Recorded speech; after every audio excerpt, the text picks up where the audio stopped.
Nia Carter wakes to the sound of absolutely nothing, which is precisely what alerts her that something is catastrophically wrong. Her state-of-the-art security system, the same one she designed for the British Museum's new antiquities wing, should hum at a frequency only she can hear. The silence is deafening. She slides out of bed barefoot, wearing nothing but an oversized band t-shirt and knickers, her locks pulled into a messy bun. Her hand finds the panic button she installed in her nightstand, but before she can press it, she hears it. Someone humming in her living room, humming what sounds like fucking opera. Nia grabs the cricket bat she keeps by her door, a gift from her overprotective brother, and creeps downstairs.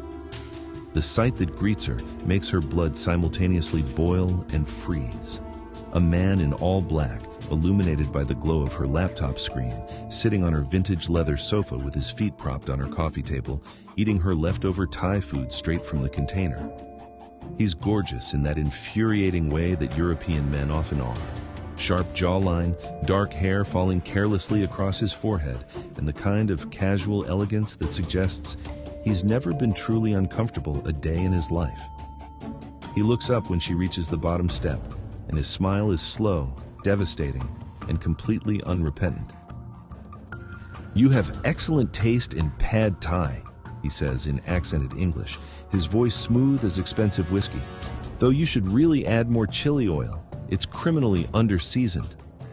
"Get the fuck out of my house before I call the police," Nia says, raising the cricket bat, her heart hammering so hard she's certain he can hear it. "Alessandro Vieri," he introduces himself, setting down the food and standing with the fluid grace of a dancer. "And you're Nia Carter, the woman who designed the impenetrable vault system for the Kensington Private Collection. I must say, your reputation is well-deserved. It took me almost 45 minutes to bypass your home security. 45 minutes. Do you have any idea how long that is in my profession? You broke into my house to critique my security system?" Nia's grip tightens on the bat. She's calculating distances, exit routes, whether she can reach her phone before he reaches her. "I broke into your house because you told The Guardian that the Vieri family were overhyped Italian amateurs playing at being master thieves." Alessandro's smile doesn't waver, but something sharp glints in his dark eyes. "That was my family you insulted, my legacy. And I'm here to prove you spectacularly, devastatingly wrong." The article. Fuck, she'd been drunk on Prosecco at her best friend Maya's engagement party when that journalist cornered her. She'd said a lot of things that night, most of which she'd hoped would never see print. "So you committed an actual crime to defend your family's honor in committing crimes?" Nia lowers the bat slightly, incredulity overtaking. "Fear. That's the stupidest thing I've ever heard," says the woman standing in her knickers, threatening me with sporting equipment. His gaze travels down her body with leisurely appreciation, and Nia becomes acutely aware that her t-shirt barely covers her thighs. "Though I must admit, you wear indignation beautifully. You have 3 seconds before I crack your skull open?" "I have a proposal," Alessandro says quickly, raising his hands in mock surrender. "Let me explain why I'm really here, and if you're not intrigued, I'll leave. You can even call the police. I'll go quietly." Against every instinct that's kept her alive and successful in a male-dominated industry, Nia lowers the bat completely. 1 minute, talk. Somehow, impossibly, they've ended up in her kitchen.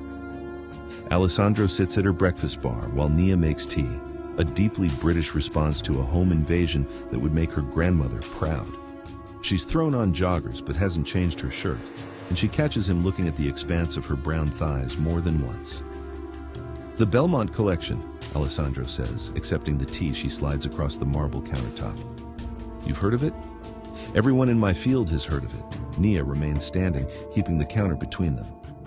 "Reginald Belmont, tech billionaire, rumored to have the world's most extensive private collection of stolen art, everything from a lost Caravaggio to jewels from the Russian imperial family. All of it locked in a vault that supposedly makes Fort Knox look like a piggy bank." "Supposedly," Alessandro agrees, his eyes never leaving hers. "Belmont contacted me 3 weeks ago. He wants me to steal something from his own collection, a Klimt that belonged to my great-grandmother before the Nazis seized it in 1943. Belmont bought it at auction 20 years ago, knowing full well it was stolen property. Now he's dying. Pancreatic cancer, 6 months at most, and apparently wants to clear his conscience. He could just give it back. Where's the fun in that? Alessandro's smile is razor sharp. Besides, there's a catch. He wants to watch. He's turned his entire vault into a kind of elaborate game. If I can steal the painting while he watches on his security cameras, I get the Klimt and 20 million euros. If I fail, I go to prison, and he donates the painting to a museum in his name, becoming a philanthropic hero in his final months. You need someone who can disable his security system, Nia realizes, understanding crystallizing like ice in her veins. That's why you're here. I need the best, Alessandro corrects. I need you. Absolutely fucking not. Nia sets her tea down hard enough that it sloshes over the rim. Do you have any idea what working with a known criminal would do to my reputation, my business? I'd lose every legitimate client I have. What if I told you Belmont also has the Ashanti gold treasures that the British Museum lost in 1873? Alessandro stands, moving, around the counter with deliberate slowness, giving her time to retreat if she wants to. She doesn't. What if I told you that in addition to my family's painting, we could return stolen artifacts to their rightful countries? What if this wasn't just a heist, but a kind of justice? He's close enough now that she can smell his cologne, something expensive and woody with notes of bergamot. Close enough that she has to tilt her head back to meet his eyes. You're not just a thief, Nia says slowly. You're a thief with a messiah complex. And you're not just a security expert, Alessandro counters. You're someone who told the Guardian that you became an architect of vaults because you were tired of watching powerful people protect things they'd stolen in the first place. So tell me, Nia Carter, are you brave enough to take what you really want? The challenge hangs in the air between them, electric and dangerous. Fine, Nia says, a plan forming in her mind even as she speaks. But first, you're going to prove you're as good as you claim. She walks to the ornate cabinet in her living room and pulls out a pair of handcuffs. Metropolitan Police issue, a souvenir from when she designed their evidence storage system. Before Alessandro can react, she's snapped one cuff around his wrist and the other around the wrought iron railing of her staircase. What exactly do you think you're doing? Alessandro asks, amused rather than alarmed. You said it took you 45 minutes to break into my house. These cuffs use a modified tubular lock system that I designed myself. If you can pick them in under 5 minutes, I'll consider your proposal. Nia crosses her arms, a satisfied smile playing at her lips. If you can't, you leave and never contact me again. Alessandro examines the cuffs for exactly 3 seconds before his free hand disappears into his jacket and emerges with what looks like a slender piece of curved metal. These are beautiful work, he murmurs, his fingers moving with practiced precision against the lock. The pin configuration is genuinely inspired. Did you use a 9-pin system or 10? You'll find out when you fail to pick it, Nia says confidently. 30 seconds later, the first cuff clicks open. Impossible, Nia breathes, moving closer despite herself. Alessandro holds up the open cuff, dangling it from one finger, his grin absolutely insufferable. You were saying? But instead of removing the second cuff, he does something that stops Nia's heart. He takes her wrist and snaps the open cuff around it, binding them together. The metal is warm from his skin. What the fuck? Now we're even, Alessandro says softly. They're inches apart, tethered together, his free hand coming up to curl around the railing beside her head. And before you panic, Tesoro, know that I could pick this lock in another 30 seconds. But I'm not going to. Not until you admit you're at least a little bit curious about what working together might feel like. Nia's breath comes faster. She should knee him in the groin, should scream, should do literally anything other than stare at his mouth and wonder if he kisses as skillfully as he picks locks. You're insane, she whispers.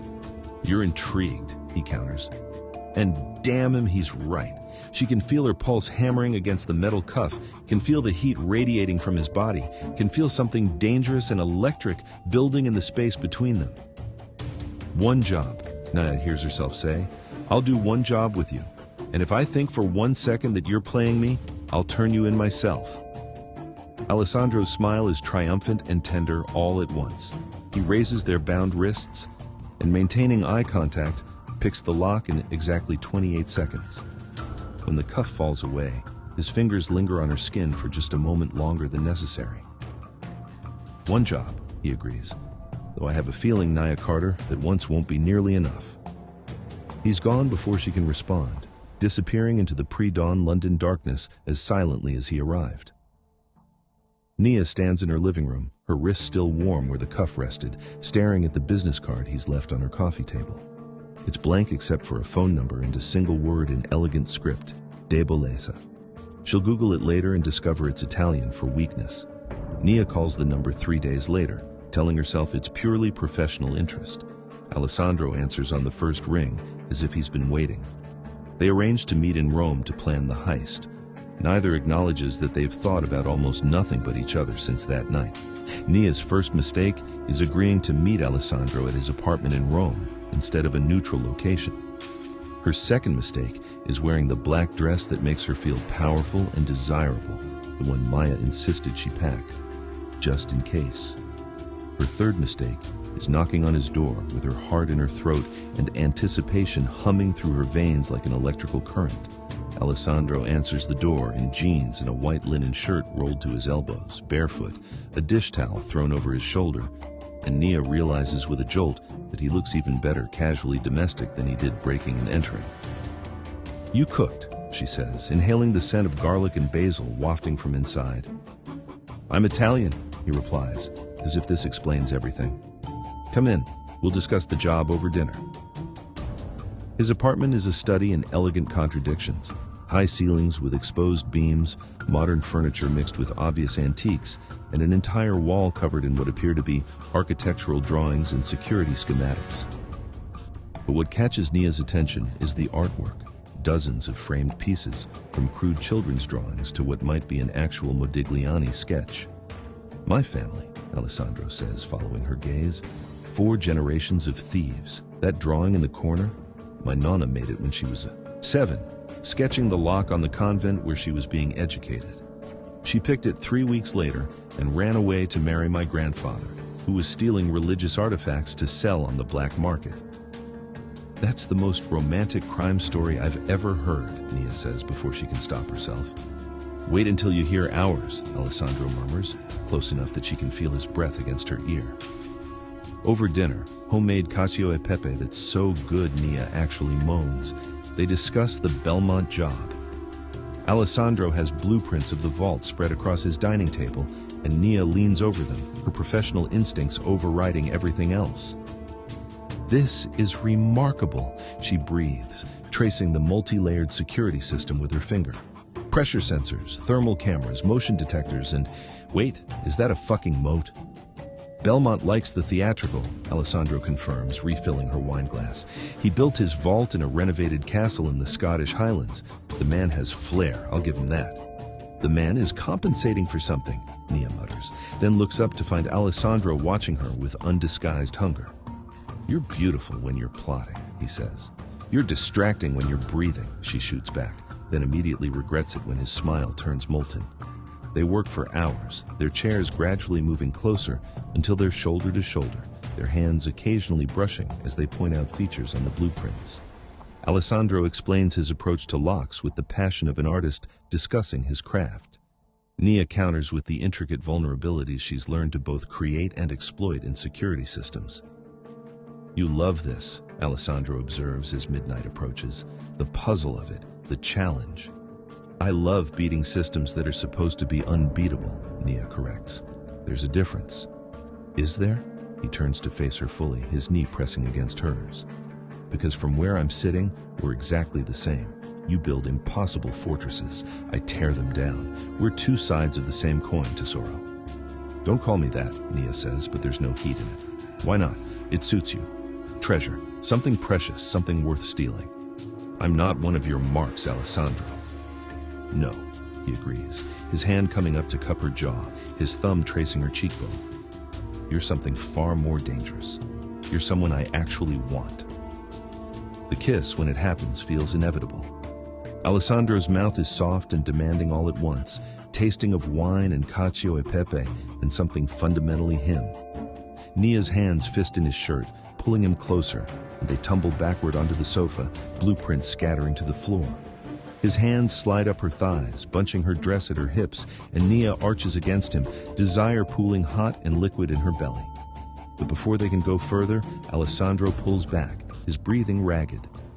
"We should stop," he says, even, as his hands tighten on her waist. "Why?" Nia demands, frustrated and aching. "Because when I fuck you, and I will fuck you, Nia, make no mistake about that, I want it to be after we've pulled off the impossible together. I want to spread you out on a bed covered in stolen treasures and show you exactly what you've earned." His voice is rough, wrecked. "I want you to know that this isn't just about the job, that you're not just a means to an end." It's possibly the most romantic and depraved thing anyone has ever said to her. They fall into a pattern over the next week, and Nia realizes with something close to alarm that she's never enjoyed working with someone this much. Alessandro is brilliant and infuriating in equal measure, constantly pushing her boundaries, challenging her assumptions, making her laugh even when she's determined to stay professional. He takes her to an abandoned warehouse where he set up mock security systems for her to disable. She takes him to a rented office space where she's recreated various lock mechanisms for him to practice on. They trade expertise like kisses, each revelation more intimate than the last.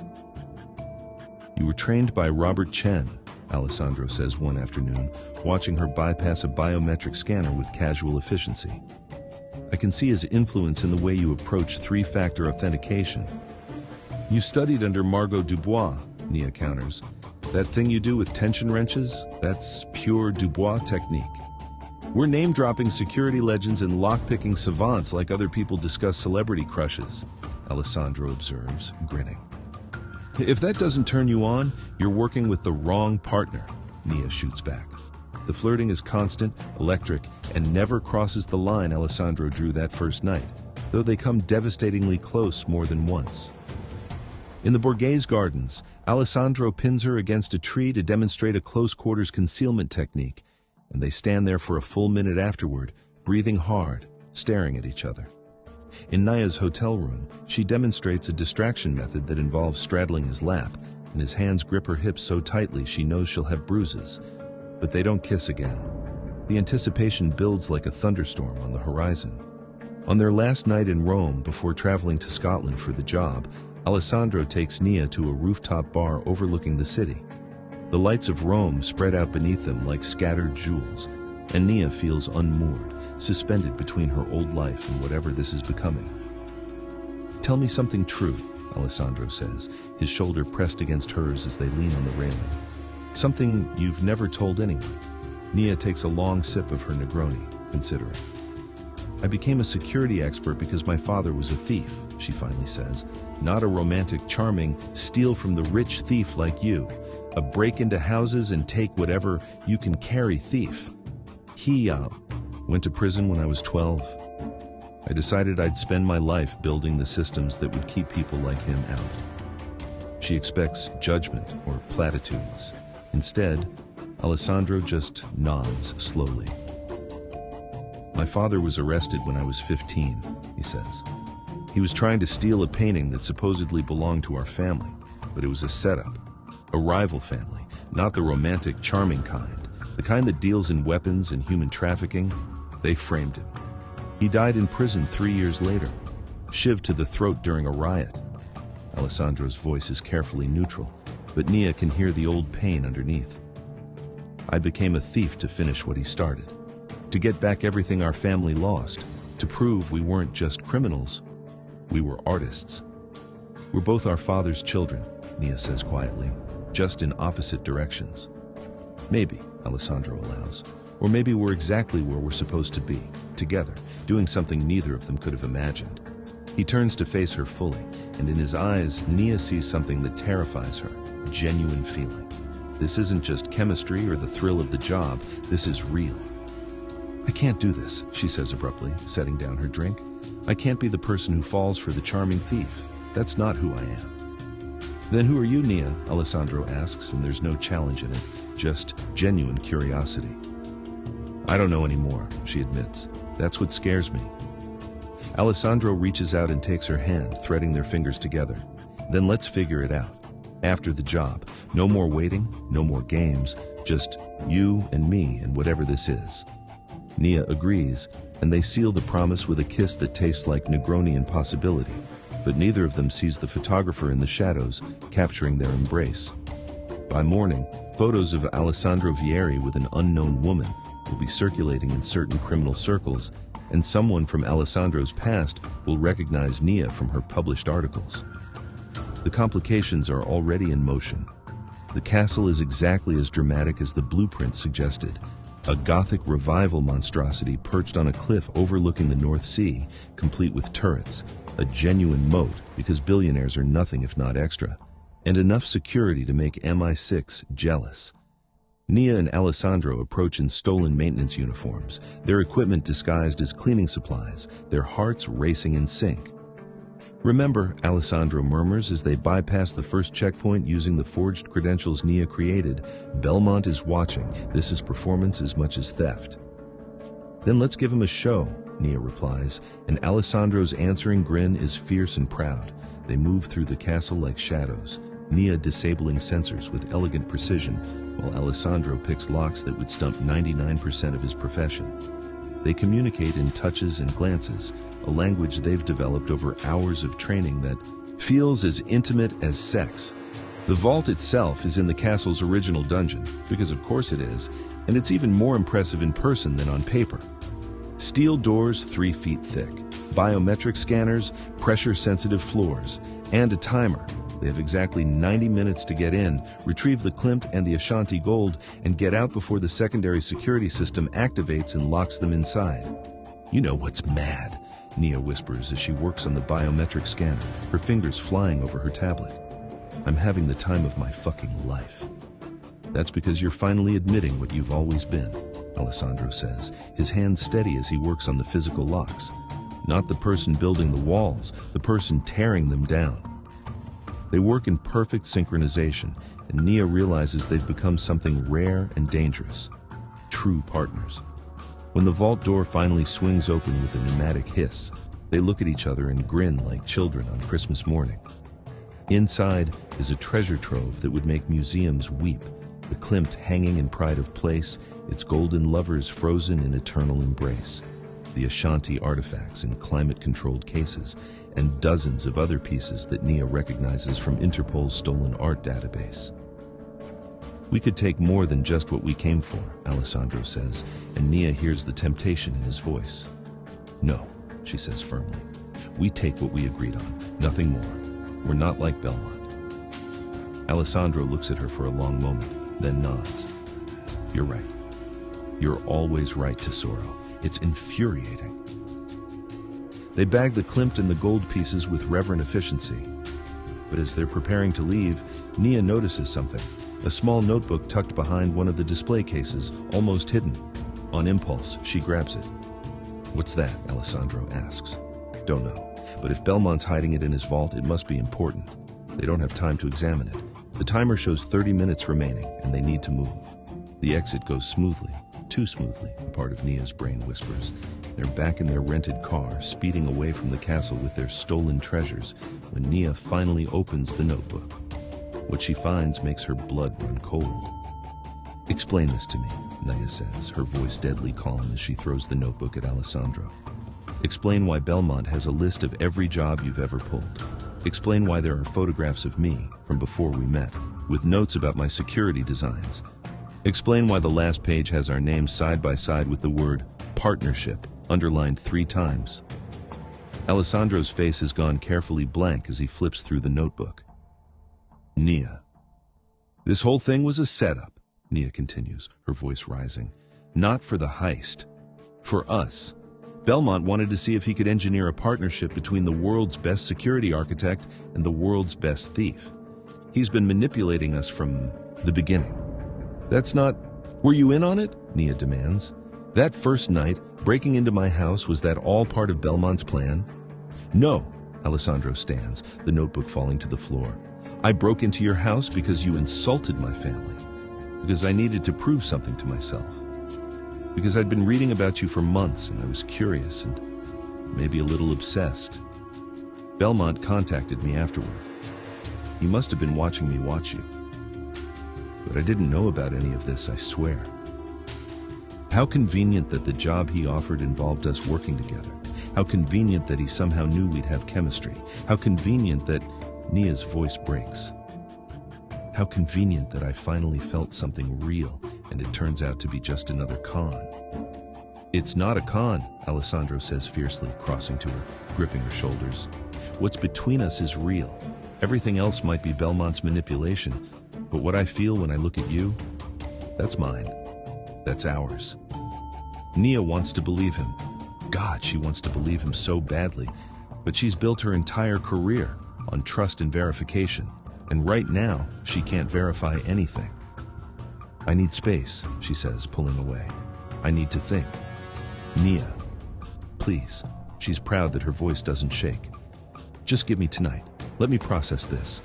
Alessandro's jaw clenches, but he nods. I'll be at the hotel. When you're ready to talk, really talk, you know where to find me. After he leaves, Nia does what she always does when her world is falling apart. She works. She digs into Reginald Belmont's background, his business dealings, his known associates, and what she finds makes everything so much worse. Nia goes to see Belmont alone, which is possibly the stupidest thing she's ever done, but she needs answers that only he can provide. He receives her in his office overlooking Edinburgh Castle, looking exactly like the dying billionaire he is, thin, pale, but with eyes that still glitter with sharp intelligence. Ms. Carter, he greets her. I've been expecting you. Did you enjoy my notebook? You manipulated us, Nia says without preamble. The question is why? Belmont gestures to a chair. Please sit, I'll tell you a story. When Nia remains standing, he sighs. Suit yourself. 25 years ago, I fell in love with a woman who was everything I wasn't. Moral, principled, uninterested in my money. She was a curator at the Louvre. She left me when she discovered what I really was, a collector of stolen things. She said I was a black hole, consuming beauty I had no right to possess. Fascinating, Nia says flatly. What does this have to do with me and Alessandro? She died 5 years ago, Belmont continues as if she hasn't spoken. Cancer. Before she died, she made me promise I'd return at least some of what I'd stolen. But I'm a petty man, Ms. Carter. I couldn't just give things back. I needed to make it interesting. I needed to prove I could create something beautiful, even if I couldn't appreciate it myself. Understanding crashes over Nia like a wave. You wanted to create the perfect partnership, two people who could actually pull off the impossible together. I wanted to prove that even a black hole could birth a star, Belmont corrects. You and Alessandro, you're my masterpiece, my legacy. A partnership that will continue long after I'm gone, returning stolen treasures to where they belong. Poetry, don't you think? That's the most narcissistic, fucked up thing I've ever heard, Nia says. You don't get to play God with people's feelings. Don't I? Belmont smiles. I watched you both for months. I knew what you needed, what you wanted, what you were too afraid to reach for. All I did was create the conditions, the connection between you. That's genuine. The question is, are you brave enough to keep it? What if I go to the police right now, tell them everything? Then Alessandro goes to prison, you lose your career, and the Ashanti gold goes back into my vault instead of being returned to Ghana. Belmont's expression doesn't change. Or you can accept my gift, because that's what this is, Ms. Carter, and build something extraordinary with a man who looks at you the way Alessandro does. Nia leaves without another word. Her mind reeling. Everything she thought she knew has been turned inside out. And the worst part? Belmont is right. What she feels for Alessandro is real, manipulated circumstances or not. The question is whether she can live with how it started. When Nia returns to the safe house, she finds Alessandro gone and a note in his place. I can't be someone's experiment. I can't watch you look at me and wonder if what you feel is real or manufactured. I'll return the Klimt to my family and the gold to Ghana. You were right. We should never have worked together. Nia realizes she's pushed him away by questioning the one thing that was never in doubt, his feelings for her. But by the time she reaches his hotel, he's already gone. She's left holding the note and the crushing weight of what she's lost. Nia throws herself into work with the kind of manic intensity that worries her best friend Maya and confuses her clients. She designs security systems with a viciousness she didn't know she possessed, building digital and physical fortresses that feel less like protection and more like punishment. Every lock is a statement. Keep out, stay away, I don't need anyone. You look like absolute shit, Maya announces, letting herself into Nia's townhouse with the spare key she's had for years. And before you tell me you're fine, I've already opened your fridge and confirmed you've been living on meal replacement shakes in spite. We're going out. I have a client meeting. You have a broken heart, Maya corrects. And we're going to a pub where you're going to drink expensive gin and tell me everything about the mysterious Italian who's made you forget how to be a functional human. Over drinks at a Shoreditch bar, Nia tells Maya everything. The heist, the manipulation, the note, the crushing realization that she sabotaged the first real thing she's felt in years because she was too afraid to trust it. So let me get this straight, Maya says when Nia finally finishes. A dying billionaire played matchmaker by creating an elaborate heist scenario. You and the hot Italian thief fell for each other while committing crimes together, and then you pushed him away because you couldn't handle that someone else created the circumstances of your meeting. When you say it like that, it sounds ridiculous. That's because it is ridiculous, babe. Maya signals for another round. Do you know how many relationships start because someone's mom set them up? Or because they happen to work in the same office, or because their friends orchestrated a coincidental meeting? External circumstances matter less than what you build together afterward. But no buts. The real question is, do you love him? The word hangs in the air between them, terrifying and true. I don't know, Nia whispers. Yes, you do, Maya says gently. You're just afraid to admit it because loving someone means giving them the power to hurt you. But Nia, he's already hurt you by leaving. The question is whether you're brave enough to go after him and build something better. That night, Nia lies in bed and stares at the ceiling, replaying every moment with Alessandro. The way he looked at her while picking locks, the reverence in his voice when he called her tesoro, the feel of his hands on her skin, his mouth on hers, the way he pushed her to be more than just the person building walls. She realizes Maya is right. She realizes something else too. She has no idea where Alessandro is or how to find him. Nia uses every skill she has to track Alessandro down. She hacks into flight manifests, cross-references credit card transactions, calls in favors from contacts in a dozen countries. But Alessandro Vieri is a ghost, which, she supposes, is exactly what makes him good at his job. She's nearly given up when she gets a call from an unknown number. She almost doesn't answer, but something makes her pick up. Ms. Carter, the voice is elderly, female, and carries the musical lilt of Italian. My name is Sofia Vieri. I am Alessandro's grandmother. We should meet. They meet in a Mayfair tea room, because apparently even Italian matriarchs enjoy a good afternoon tea. Sofia is in her 80s, tiny and elegant in Chanel, with Alessandro's same dark eyes and devastating smile. You hurt my grandson, Sofia says without preamble, stirring her tea with precise movements. He came home with his heart broken, speaking of a woman who made him feel like his feelings were a manipulation. This is not acceptable. With respect, Signora Vieri, Alessandro left me a note and disappeared. Because you looked at him like he was a con, Sofia interrupts sharply. Alessandro has spent his entire life being treated like a criminal by people who should know better. His father was a good man who made mistakes. Alessandro is a good man who steals things, but he is good. And when he looks at you, and he does, I've seen the photos, he looks like a man who has found something worth more than all the treasures in all the vaults in the world. Nia feels tears prick her eyes. I don't know where he is. I've been trying to find him for 2 weeks. Of course you can't find him, Sofia says, almost fondly. He's a Vieri. We don't get found unless we want to be. But I can tell you where he'll be 3 days from now, and you can decide if you're brave enough to show up. The Kunsthistorisches Museum in Vienna is hosting a special exhibition, Repatriated, the Return of Stolen Art. Among the pieces on display is Alessandro's family Klimt and the Ashanti gold pieces. According to Sofia, Alessandro will be at the opening, seeing his great-grandmother's painting in a public museum for the first time. Nia arrives in a black gown that costs more than her first car, her locks styled in an elegant updo, her heart hammering so hard she's surprised it doesn't echo through the marble halls. She spots Alessandro immediately. He's standing in front of the Klimt, wearing a perfectly tailored suit, looking at the golden lovers with an expression of such longing that it makes Nia's chest ache. She crosses the gallery floor with trembling legs, aware of the other patrons around them, aware that this is it, her one chance to make this right or lose him forever.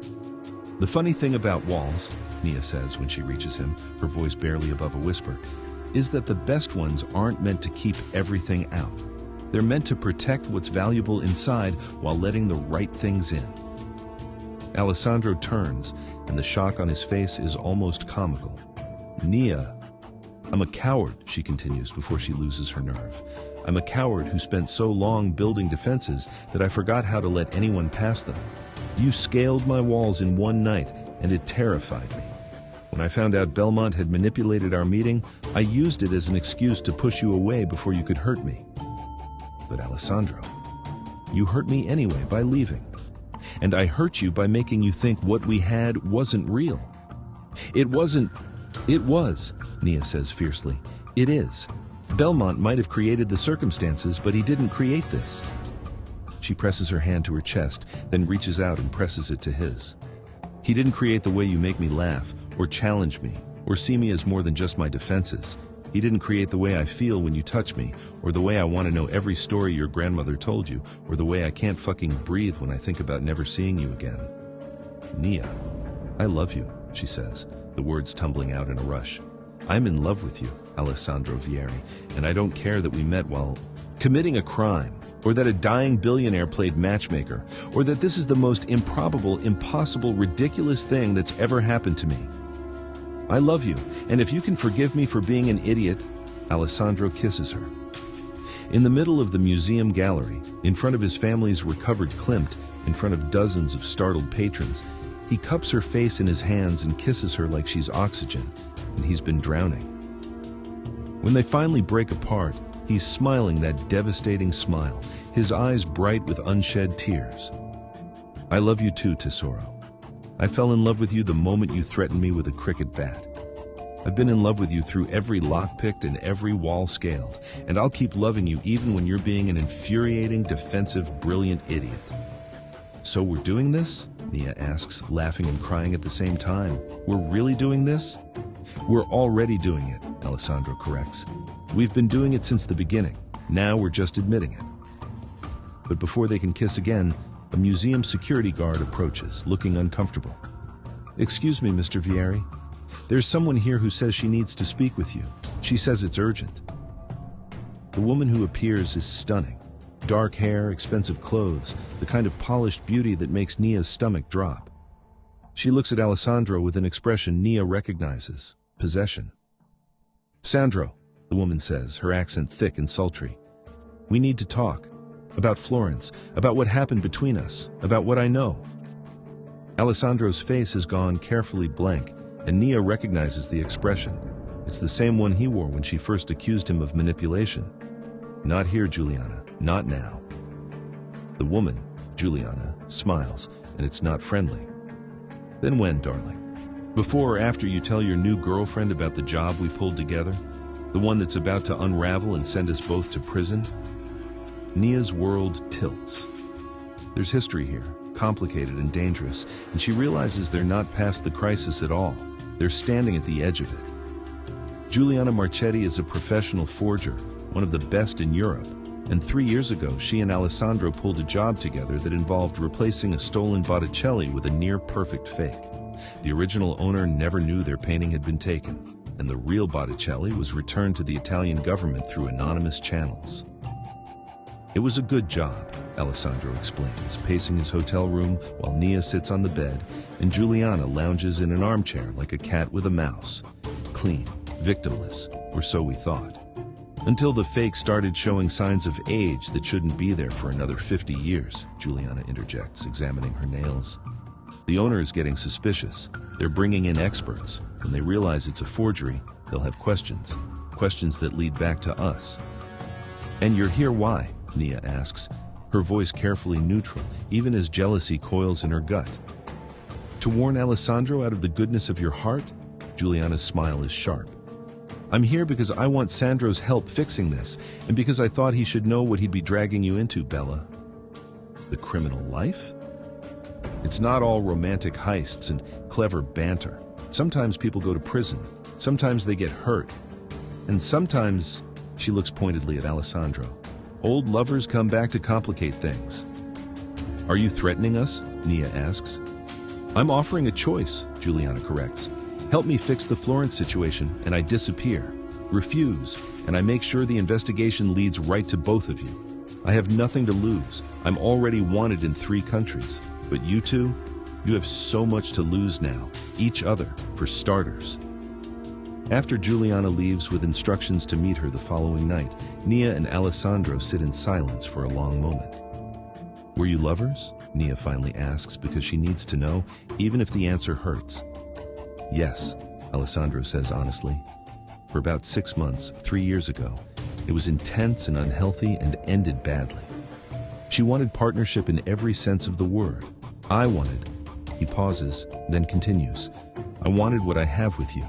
Someone who challenges me and sees me and makes me want to be better. This is what I was afraid of, Nia says quietly.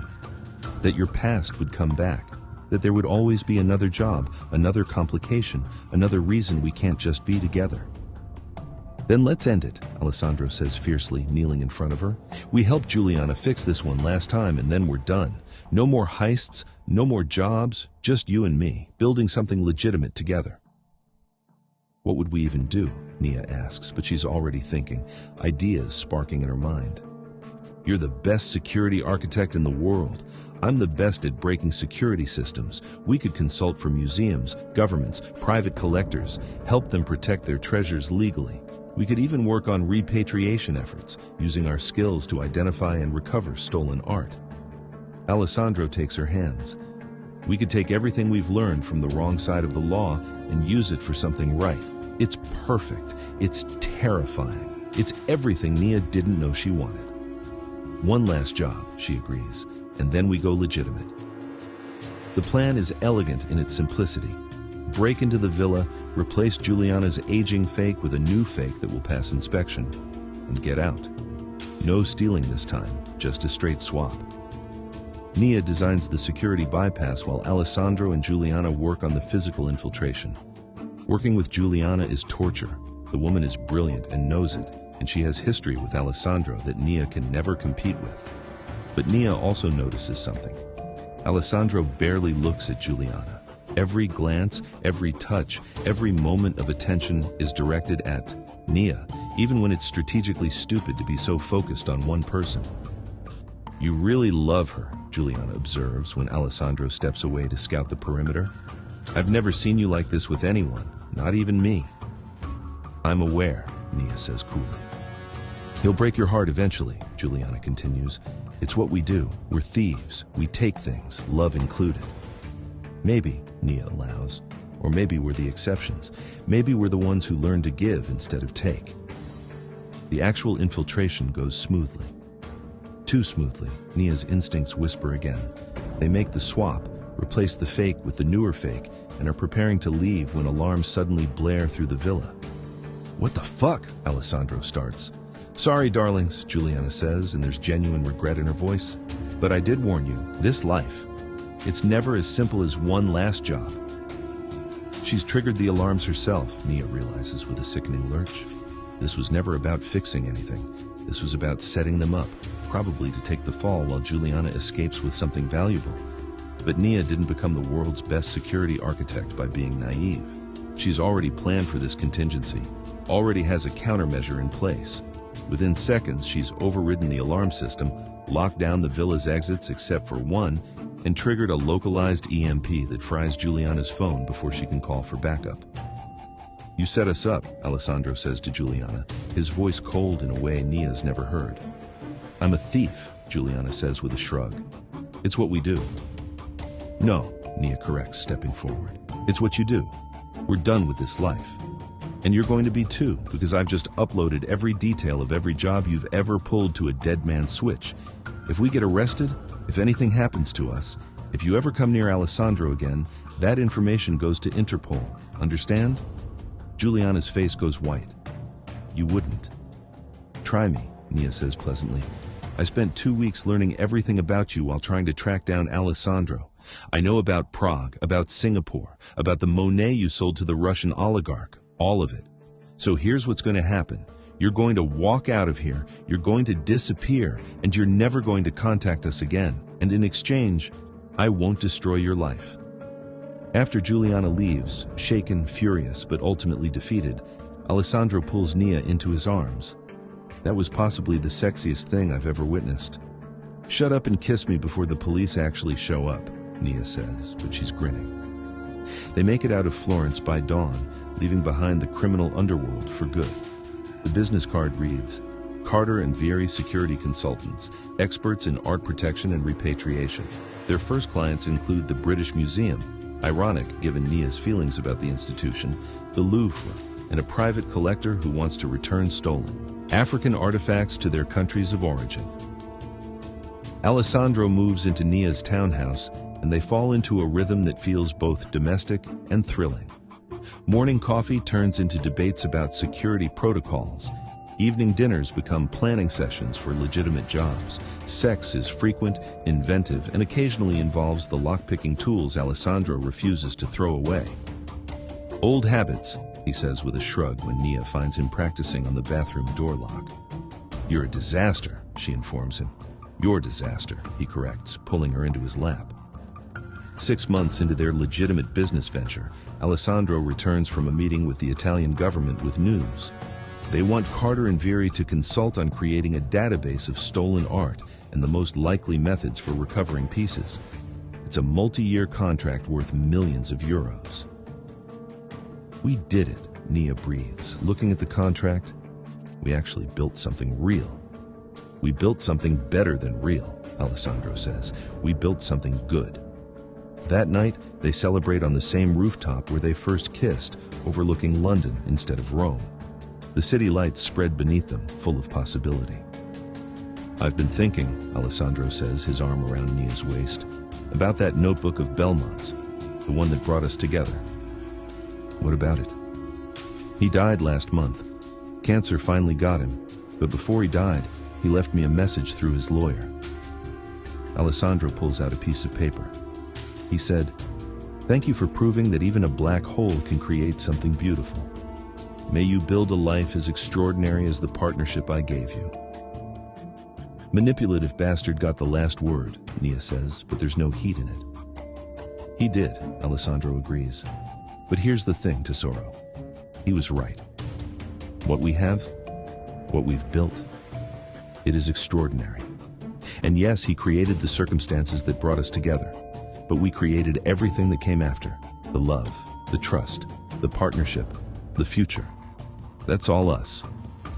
All us, Nia echoes, turning in his arms. I like the sound of that. When Alessandro kisses her, it tastes like promise and possibility, and the kind of future Nia never let herself imagine, messy and complicated and real and hers. 2 years later, they'll return to Vienna for the opening of another repatriation exhibition, this one featuring pieces they helped recover. They'll stand in front of a placard that reads, "Recovered through the efforts of Carter and Vieri Security Consultants," and Alessandro will get down on one knee in the same gallery where they reconciled, pulling out a ring with a stone stolen from his family's vault 3 generations ago, the one piece he kept when they went legitimate. "I stole this from my grandmother's collection," he'll say, grinning. "So technically, this is a stolen proposal with a stolen ring. But Nia Carter, you've already stolen my heart, my loyalty, and my future. Will you steal my name too?" And Nia will laugh and cry and say yes, because some things, the best things, are absolutely worth stealing.